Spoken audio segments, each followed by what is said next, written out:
All right, I've been in the agency game for 11 years. I've spent over $20 million on ads. I've not just scaled my own agency to seven figures, I've helped a bunch others, and I've even helped two eight-figure agencies scale with paid ads. And most of these gurus online are trying to convince you that they have some new way to scale your agency when really it's just the same thing that's rehashed and recycled from 4 years ago. They just happen to be really good at selling the masses on their strategy. So what I'm going to do is I'm just going to give you a boring walkthrough of what's working in my agency, my model, how I price, and if you apply what I share with you in this video, this very well could be the most valuable video you watch in all of 2025. So let's get going. All right, a bit of backstory on me. I got into the agency game back in 2016-ish, and I did 6 months of trying to cold call wedding venues to sell SEO to them without making a single sale. And I was broke at the time. I had about $50 in my bank account. I was recently married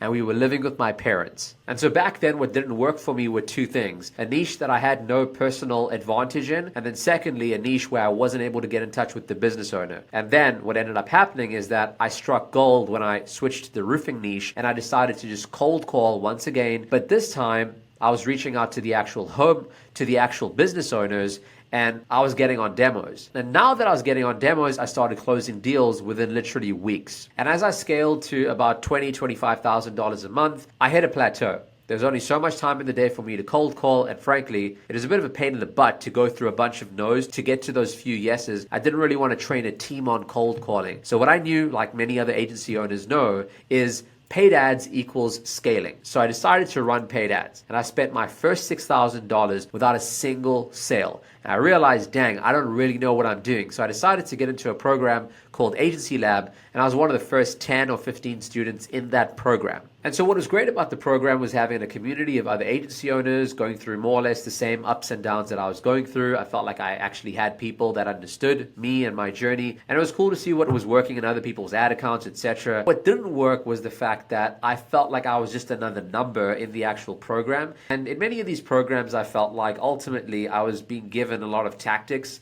Just do this, throw this against the wall, hopefully it sticks. I wasn't really told why. Why was I actually doing this on the ad account? Why was I doing this in my ad copy or in my funnel? I didn't really know.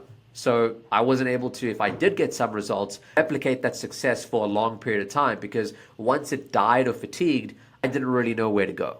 So specifically, there were periods of time where I would either find someone's ad that I funnel hacked and I pasted it into my ad account and it worked really well. And after a few weeks or even a few months, it just stopped working. There was often times where I would launch new ads and they were freaking banger and they would do well for just a few days, and then boom, once again, it would just tank. And I felt like I was on this constant hamster wheel of trying to find the next best thing that would work. And I never really had a good grasp on even how to read my own data and how to think through what was working and what wasn't working. And so I was literally just like blind, and I think more accurately, my ad account felt like a black box that I never truly knew why things worked or why they didn't work. So the consequences of not really knowing how my ad account worked and why it didn't work or how to profitably run ads, what ended up happening was that I'd have some weeks where my calendar was absolutely packed. I'd have some weeks where it was freaking dry.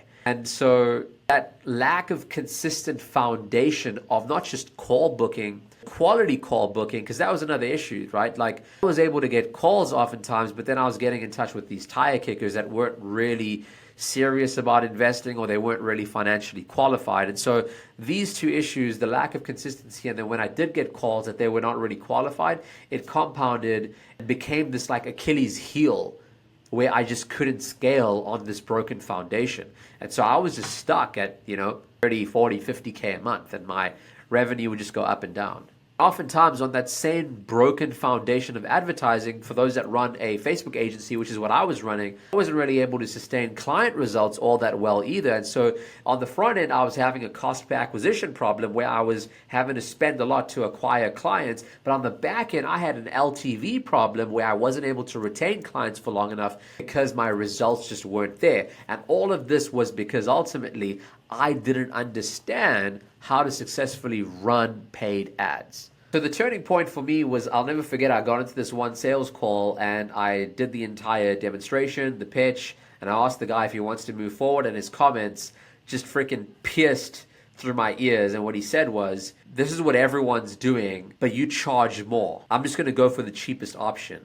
And I realized at that moment, as a marketing agency, I was just another commodity, almost like a bottle of soda or freaking internet. There was no difference between me and the other people that my prospects were talking to.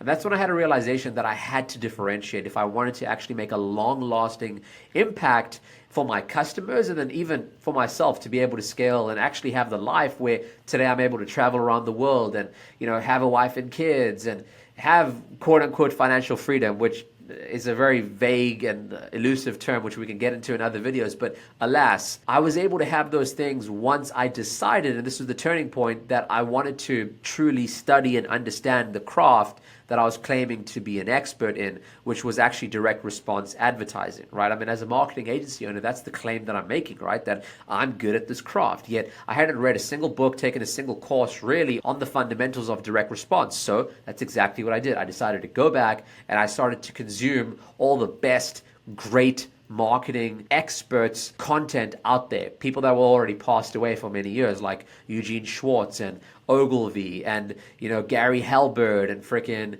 all these great advertisers that have already done this before. So I did, and then I realized that I was just so narrowly focused on these other gurus and their tactics, and ultimately they were just rehashing and regurgitating in a very unnuanced way what was already said before, and they were doing a great disservice. So I decided to go to the source, basically. And one of the things that I realized was how deeply the greatest advertisers would analyze their demographics. So whether it was roofers, chiropractors, whether it was people that wanted to lose weight, it didn't matter. They rigorously understood what predispositions, character traits, thoughts, beliefs, etc.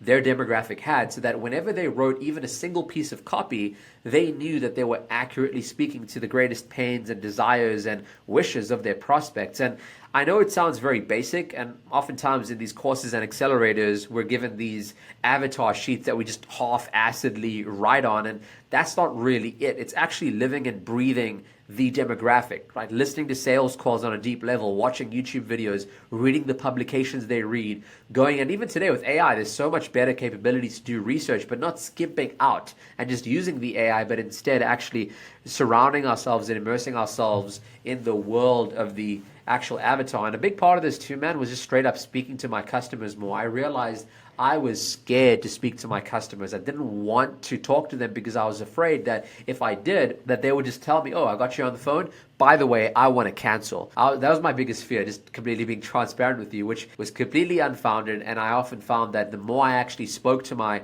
customers and the more exposure they got to me, the more they liked me, the more they wanted to stick around with me. Because in many ways, success or results is more of a perception than it is reality. Right? You could be doing great, especially as an advertiser, and you may realize that, dude, this person still isn't happy because they perceive that they're not getting good results. But when they can perceive, even if they're getting like the least bit of results, they're like, oh my gosh, you did so great, you're winning right now. Let me know what's going well with you. How did you close that deal? And that's like the first deal they've gotten in like a month, but they feel celebrated, they feel loved, they feel like you actually care. That goes a lot longer in terms of retaining a client than actually just like blowing it out the park with the ad results, which we should do as well and work towards, don't get me wrong. But again, client success, client results is actually a lot relationship driven, and it's very much like perception driven. And so as I started to go through this process of doing the client discovery and understanding what they really want, I started articulating myself in my ads a lot more accurately, and I put together essentially an evergreen offer that spoke just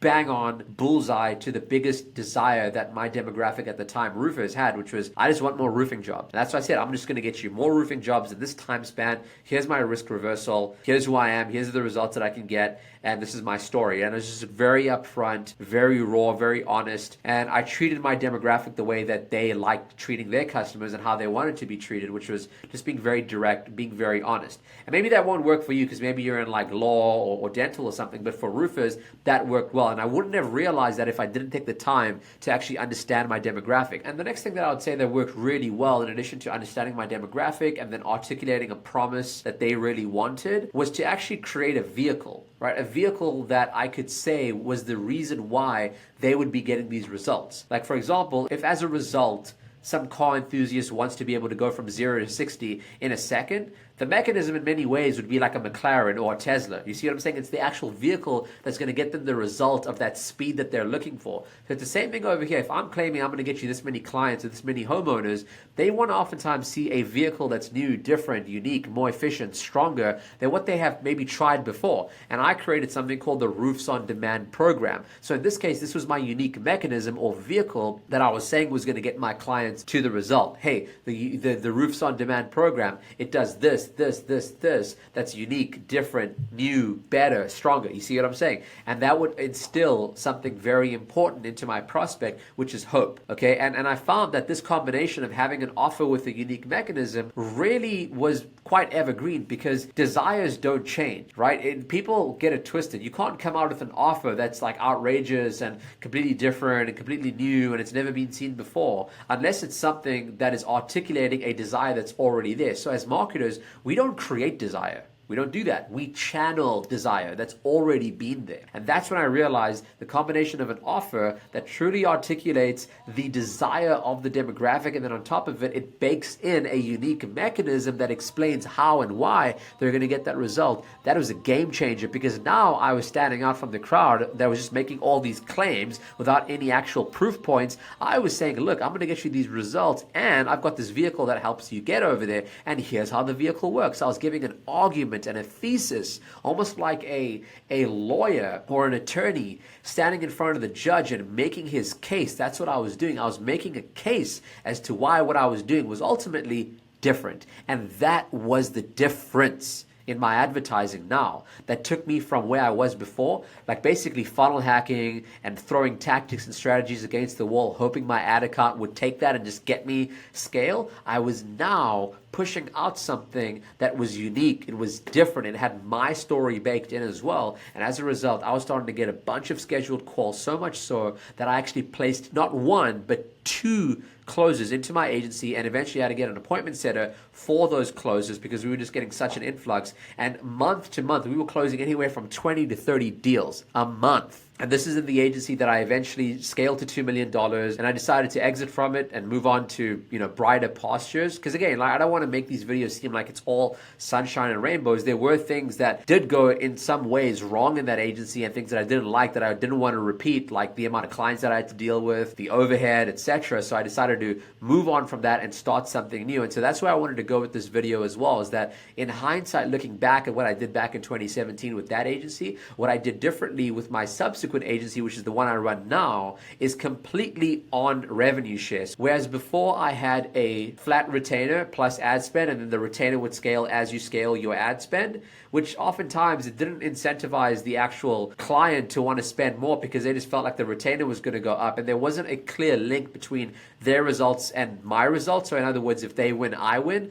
It was more so, hey, we're just going to have this extra expense. And what I decided to do instead, after I moved on from that agency, was I decided to actually go ahead and do a base retainer plus a revenue share on top of it. And the revenue share wouldn't be on like just cash collected, it would be cash collected minus the advertising cost and my retainer, so that all the revenue share that I got, it was already excluding what they had already paid me. In essence, I found overall that working with less clients, less overhead, was a lot more manageable, and then working with those fewer clients, there was a higher actual ROI on that, because now I was working with bigger clients, bigger budgets, and then we had an actual growth partnership. I know that's kind of a buzzword these days, become a growth partner, but I feel in many ways I pioneered that many years ago, because I was genuinely only working with customers that I felt had a good sales process, had a good product, and that if I came in as an advertiser on the front end, I'll just be able to supercharge and sort of add that rocket fuel to their already existing operations that just needed some bit of a push on the front end, on the advertising front. And I think that model works great. Again, especially if you're committed to the art of advertising and you want to be a real direct marketer, a real direct response marketer that actually stands by his results. And again, back then I wasn't. I was just looking for, paid in fulls and MRR and all this crap with retainers. And, truthfully, the greatest advertisers, I think they are on a performance basis and they stand by their craft. Like again, I'm gonna loop back to the greats, the Ogilvies, the Mastersons, the freaking Schwartzes, and all these great advertisers. They were actually always paid as copywriters, a lot of them, on a performance basis. And a lot of advertisers today as well, what they do is they say, hey, look, I'm going to beat your control. In other words, the best performing ad in the ad account, if I come in and I beat that control, then I'm going to be paid a percentage. And I can't tell you how many times I've gone in, I've said to a lot of business owners that, hey, look, if you have a landing page that's converting at X%, if I beat the landing page conversion rate by 20% or more, then you're going to pay me a lump sum. That has been a great deal because it's a win-win, right? If I end up doing it, then I get paid and they get an increase. If I don't end up doing it, they don't lose out on all this money that they got to pay me because I'm this like so-called expert, and then they end up, in the same spot they were, but no cash out of pocket. So I think the future of agency very much is and was, truthfully, in many ways, to be able to peg our results, to peg our paycheck to a performance. And truthfully, the greatest agency owners do that. And truthfully as well, the ones that, just aren't cut out for it, they're not going to want to do that because either they know their retention sucks, they know all these other back-end things suck, so they have to have that upfront cash. So for me personally, moving forward as a veteran in this game now for the last over a decade, $20 million spent on ads, what I do want is to help the next generation of agency owners have some of these realizations that I wish I had sooner and that I had to really learn the hard way by bumping and scraping my knees. And so I hope this was valuable for you. I hope this was beneficial. Please subscribe if it was. I'll see you on the next one. Peace.